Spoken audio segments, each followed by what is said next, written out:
ভাইজান, তুমি কি আমার কথা বুঝতেছো না? বুঝতেছো না আমার কথা? তুমি কি চাও যে উনার সামনে আমি তোমার গায়ে হাত তুলি?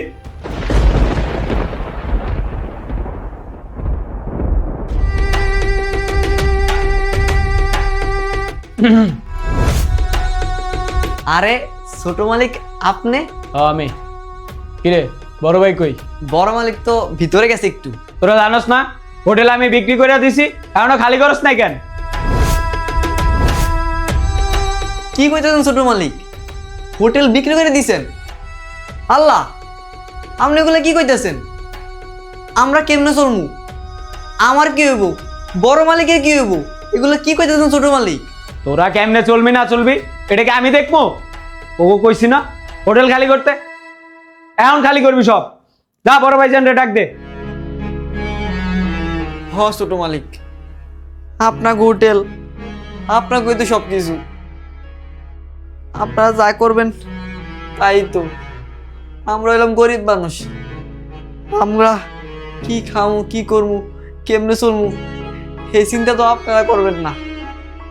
যা বড় ভাইজান রে ডাক দে। আহা ভাই, কি তামাশা শুরু করছেন? আপনি 2 দিন আগে 20 লাখ টাকা অ্যাডভান্স দিলেন, হোটেলটা আমার কাছে দিয়ে দিবেন, এখন কি নাটক শুরু করছেন কেন? ভাই একটু অপেক্ষা করেন না, এই যে বড় ভাইজান আইলেই আপনার পুরো দায়িত্ব দিয়ে দেবো ভাই। একটু একটু। ছোট তুই আইছস? এখন হোটেল খালি করো নাই কেন? হোটেল খালি করে দিব মানে? ছোট সাথে মেহমান নিয়ে আইছস, দাঁড়া দাঁড়া কথা কইতেছস। বইসা কথা কই। ভাইজান, বাসায় এসি রেখা তোমার এনে কি আইসি আমি ফ্যানের নিচে বসার লেগা? শোনো ভাইজান, আমি ওনার কাছে হোটেলটা বিক্রি করে দিছি, তোমার একটা সই লাগবো, সইটা দিয়া হোটেলটা তাড়াতাড়ি খালি করো। ছোট তুই এসব কি কইতাছস? তুই হোটেলটা বিক্রি করে দিছস?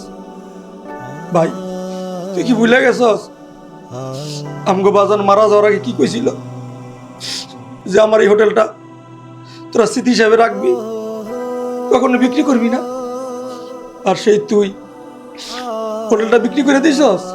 ভাইজান, তোমার এইসব নাকা কান্না আমি দেখতে আই নাই। তুমি জানো না তোমার বৌমার ইচ্ছায় ঢাকা শহরে আমি 4 তলা বিল্ডিং করছি, আর ব্যাংকে থেকে 2 কোটি টাকা লোন লইছি। 1 কোটি টাকা শোধ করছি, আর 1 কোটি টাকা শোধ করতে হইব। ব্যাংকে থেকে আমারে চাপ দিতেছে, তাই আমি আমার ভাগে যতটুক ছিল বিক্রি করে দিছি। তুমি এসব নাকা কান্দন না কান্দা এনে সই করে দাও। বাহ ছোট বাহ, তোর ভাবি 5টা বছর ধরে ক্যান্সারে ভুগতাছে, আমি কত কষ্ট কইরা তোর ভাবির চিকিৎসা চালাইতেছি, কই তারপরও তো আমি হোটেলটা বিক্রি করি নাই, আমার বাপের স্মৃতি বিক্রি করি নাই। আর তুই তোর বউর স্বপ্ন পূরণ করতে গিয়া তারা 4 তলা বাড়ি করে দিছস। আমগো বাবার স্মৃতির অর্ধেক জায়গাতে বিক্রি করে দিছস, অথচ আমি তোর বড় ভাই, আমার কথা তুই ভাবলি না?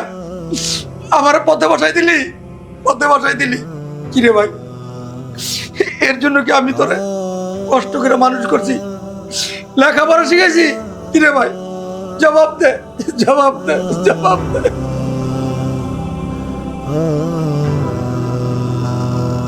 আহা, কি শুরু করছেন ভাই এগুলা? আমি কি টাকা দিয়ে এখানে সিনেমা দেখতে আসছি নাকি? আপনি যে এত আনপ্রফেশনাল লোক, এটা জানলে জীবনে আমি আপনার সাথে ডিল করতাম না। আর ঝামেলা শেষ করেন তো, আমার সময়ের দাম আছে, আপনার সময়ের দাম না থাকলো। আচ্ছা ঠিক আছে ভাই, জাস্ট ওয়েট। ভাইজান, তুমি কি আমার কথা বুঝতেছো না? বুঝতেছো না আমার কথা? তুমি কি চাও যে উনার সামনে আমি তোমার গায়ে হাত তুলি? দেখো ভাইজান, তোমারে আমি যথেষ্ট সম্মান করি, অসম্মানের জায়গাটা তৈরি করো না। তাড়াতাড়ি সিগনেচারটা দিয়ে দাও।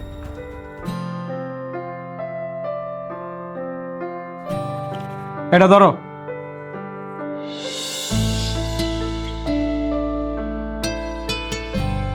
ধরো, এনে সই দিয়ে দাও। কি হলো, এনে সই দাও নাকি হাতটা উঠামো?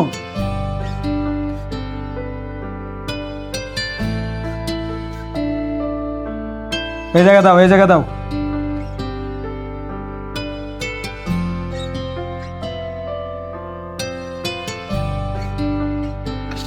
Oh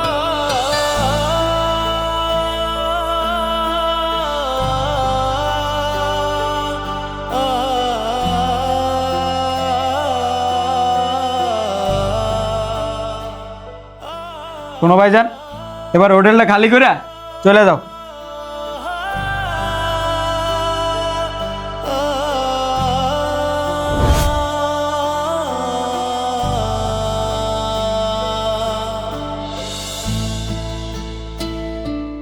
ভাইজান, তুমি কি ভাবছো আমি বাপের স্মৃতি বিক্রি করে ফেলাইছি? না ভাইজান, আমি বিক্রি করি নাই। কি কস ভাই, বিক্রি করস না? তো কিসের সই লইলি? কিসে সই নিছি শুনবা ভাইজান? আমগো এই হোটেলের নামে আমি আরেকটা ব্রাঞ্চ খুলছি, এর লেগেই সই নিছি ভাইজান। আমি হোটেল বিক্রি করি নাই। কি কস ভাই? হ্যাঁ, আমাকে এই হোটেলের নামে তুই ঢাকা শহর আর একটা হোটেল করছস? হ্যাঁ ভাই, তুই কি কইতাছস? তোর এই কথা হই না আমার কাছে অনেক খুশি লাগতেছে ভাই। তুই জানোস আমাকে বাজারে যদি বাচ্চা থাকতো অনেক খুশি হইতো, অনেক খুশি হইতো। আর আমি তোরে ভুলবই যা, তোরে বকা দিছি, উল্টা পাল্টা কথা কইছি। ভাই রে, তুই আমার মাফ করে দিস ভাই, মাফ করে দিস। না ভাইজান, তুমি আমার কাছে মাপ চাইতেছো কে? আমি তো তোমার ছোট, তুমি আমারে ক্ষমা করে দিও। ভাই রে, তুই এই কথা কইস না, তুই কোনো অন্যায় করস নাই।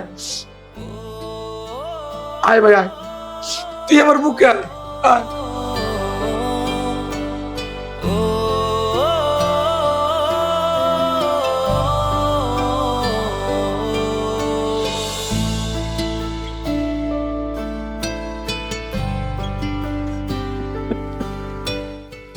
আর ভাইজান, আরেকটা খুশির খবর আছে।